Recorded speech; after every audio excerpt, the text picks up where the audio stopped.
Repercussão do encontro entre Boris Johnson e o presidente Jair Bolsonaro.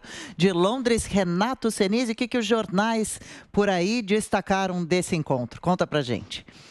Olá, Adriano. Olá, Tiago. De volta ao Jornal da Manhã na Jovem Pan. Agora, 1h11 aqui no Reino Unido. Segue um dia bonito na capital Londres, temperatura de 19 graus. Os principais veículos de comunicação noticiaram, o encontro realizado ontem entre o primeiro-ministro Boris Johnson e o presidente brasileiro Jair Bolsonaro. Antes existia a expectativa, de uma conversa de acordo bilateral, conversa sobre o meio ambiente, mas todos acabaram destacando mais o fato do presidente brasileiro Jair Bolsonaro não ter sido vacinado, declarar não ter sido vacinado, ser o único presidente do G20 que chegou em Nova York para participar da Assembleia Geral da ONU e não recebeu a vacina. Então, eu vou passar alguns destaques de jornais aí, de todos os aspectos políticos aqui do Reino Unido, começando pelo The Sun, considerado um jornal mais de direita. Ele recupera algumas declarações do presidente Jair Bolsonaro, diz que o Bolsonaro afirmou no ano passado que doses da vacina podem transformar pessoas em crocodilos. Então, destacando aí, chamando o presidente Jair Bolsonaro de antivacina e destacando o vídeo que foi divulgado antes do início oficial do encontro, em que o primeiro-ministro Boris Johnson aparece dizendo que tomou as 2 doses da vacina AstraZeneca e o Jair Bolsonaro falando que ainda não foi imunizado. O Daily Mail, também de direita, coloca o título antivacina logo no início da matéria, chamando o Bolsonaro de anti-vaccine. E destacou também outra fala do presidente Jair Bolsonaro no ano passado, quando, segundo o jornal, o Jair Bolsonaro disse que as mulheres que tomarem vacina podem ter barba crescendo em seu rosto.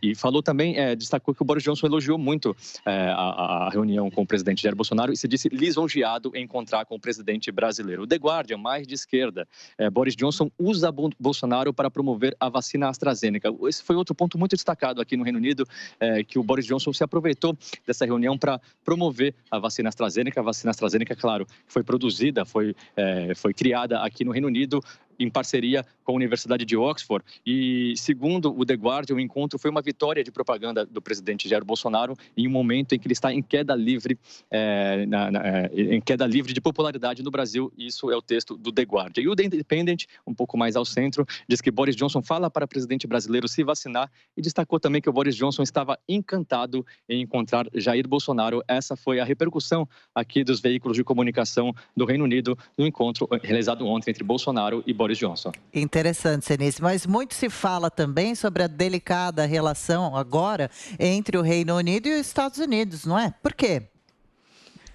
O referendo do Brexit aconteceu faz 5 anos, e desde então os defensores do Brexit vêm salientando que fica mais fácil agora o Reino Unido conseguir acordos bilaterais, acordos comerciais. E existia a promessa sempre de um acordo de livre comércio com os Estados Unidos. Inclusive o Boris Johnson, um pouco antes de assumir o cargo de primeiro-ministro, ainda em 2019, disse que previa que isso fosse acontecer em no máximo 1 ano, um acordo de livre comércio entre Estados Unidos e Reino Unido. Mas hoje de manhã o primeiro-ministro Boris Johnson, em Nova York, admitiu para repórteres que essa não está na lista de prioridades do presidente Joe Biden. Segundo o Boris Johnson, o Joe Biden está preocupado com outras coisas, tem um super pacote de infraestrutura dentro dos Estados Unidos, então não faz parte da prioridade do Joe Biden esse acordo bilateral com o Reino Unido. Então o Boris Johnson acabou recebendo críticas até de aliados. O Nigel Farage, que foi um dos principais propagandistas do Brexit, um dos principais aliados do Boris Johnson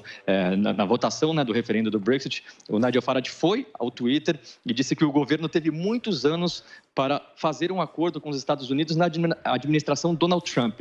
Mas tanto o Boris Johnson quanto a Theresa May, a primeira-ministra que foi antes, ocupou o cargo antes do Boris Johnson, ambos falharam em conseguir isso. Então, uma promessa antiga dos defensores do Brexit que parece cada vez mais longe de acontecer. O Reino Unido segue buscando acordos bilaterais. Existia a expectativa de um avanço com o Brasil na conversa com Jair Bolsonaro, nada disso foi noticiado. Os únicos acordos bilaterais, por enquanto, confirmados pelo Boris Johnson foram com o Japão e com a Austrália, mas acordos muito parecidos com o acordo que o próprio Japão e a Austrália têm com a União Europeia. Então, o Boris Johnson segue em busca de novos acordos bilaterais.